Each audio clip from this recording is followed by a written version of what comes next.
दा जोंनि बिटिसिनि गासै रायजो राजा बिथांमोनहा मिथिखायो बिपिएफ पार्टिया सरकाराव फैनाय लोगो लोगो विदिन 5 मान्थ्सआव डेभेलपमेन्टनि खामानि मावदों जेरैबायदि खोथा होदोंमोन बेखौ मावगासिनो दङ बेखौ जोंनि बिटिसिनि गासै रायजो राजा बिथांमोनहा नुगासिनो दंखायो दा जेरै बुंनो थाङोबा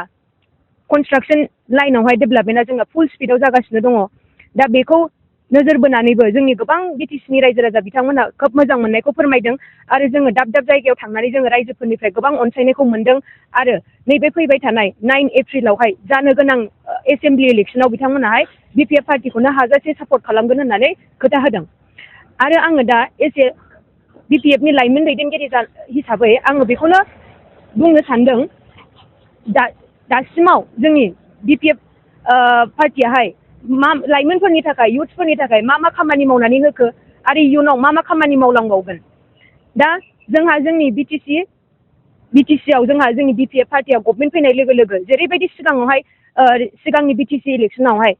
5 गेरेन्टिस होदोंमोन बे 5 गेरेन्टिसनि मादाव जोंहा युथफोरनि थाखाय 100 क्र'रनि बाजेटखौ जोंहा दोननाय जादोंमोन आरो बेखौ 2 लाख खरै जोंहा जोंनि बिटिसिनि गासै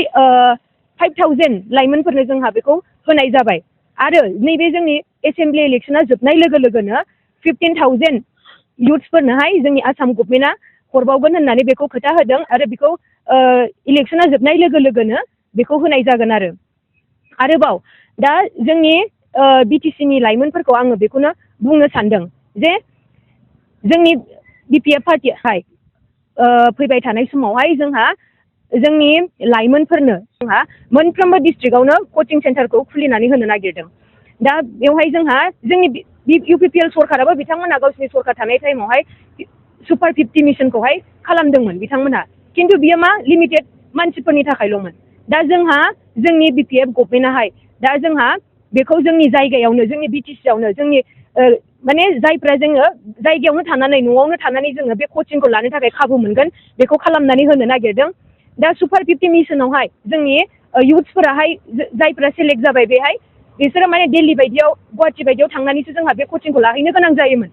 खिन्थु डेभेलपमेन्ट होनोब्ला मा माने जाय बुस्थुआ जोंनियाव गैया जाय बुस्थुआ जोंनि बिटिसिआव क्राइसिस बेखौ लाबोनानै होनायासो जोंनि थाखाय जोंनि बे मोनसे डेभेलपमेन्ट दा बेखौ साननानैनो बेखौहाय जोंनि बिटिसि गभर्नमेन्ट जोंनि मानाव गेदेर हाग्रामा महिलारि सार बिथाङा दिनैहाय जोंनि बे कचिं सेन्टारखौ जोंहा मोनफ्रोमबो डिस्ट्रिक्टआव खालामनानै होनो नागिरनाय जादों आरो जायफ्रा पिएइचडि खालायगासिनो दङ पिएइचडि स्कलार बिथांमोननि थाखायबो बिटिसि गभर्नमेन्टआ 3 लाख खरि रां अनसुंथाइखौ होनो नागिरदों आरो जोंनि जाय दा फंबाय बिनानावमोनहाय मेट्रिक एग्जाम लिरदों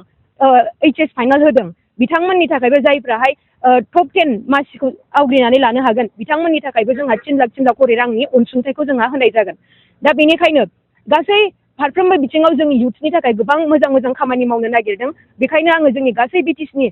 लाइमोनफोरखौहाय आं खावलायगोन बिपिएफ पार्टिखौनो हाजासे सापर्ट खालामनानै माने लांबाय थायोब्ला आरो इयुननि समावबो गोबां माखासे खामानिखौ मावनानै होनो हाबावगोन जेरै दासिमाव मावनानै होगासिनो दंखायो आरोबाव जेरै दस्रा माने गुबुन कान्ट्रिफोराहाय जेरै भकेसनेल इडुकेसनखौ बांसिनै गोसो होयो दा बेखायनो जोंनि बिटिसिआवबो जोंहा भकेसनेल साबजेक्टखौ जोंहा स्कुलफ्राव सोनानै होबाय खिन्थु मेट्रिक पास जानाय लोगो लोगोनो बियो गैया जालाङो जोंहा हायार इडुकेसन गैया बेनि थाखाय दा बेनिखायनो बेखौबो नोजोर होनानै जोंनि हाग्रामा महिलारि सार बिथाङाहाय भकेसनेल इनस्टिटिउट जेरै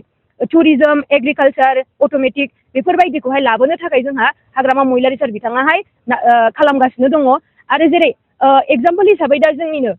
चिरांनि कासिक'ट्रा जिहेतु आं कासिक'ट्रानिनो दा बेवहायबो जोंहा टुरिजम एन्ड मेनेजमेन्टनि जोंहा बेवहाय कनस्ट्राक्सना सोलिगासिनो दं दा बेवहाय जोंनि गोबां लाइमोनफोरा बेखार जानानै थानाय लाइमोनफोराहाय माने जायफ्राहाय गभर्नमेन्ट जबखौ बिराद जोंनि लाइमोनफोराहाय माने ट्राइ खालामबाय थायो खिन्थु मोनजोबनो हाया बेनिखायनो जोंहा नैबेफोरबायदि माखासे जोंहा भकेसनेल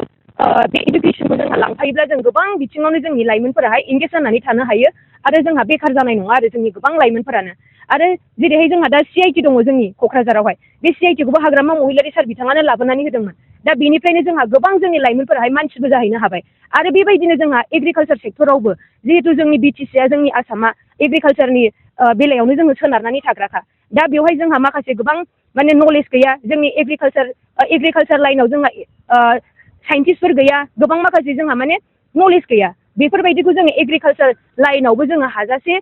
जोङो माने लाबोनो नाजागोन खालामगोन जिहेतु जोंहा फुरा जोंनि नर्थ इस्टआवनो जोंहा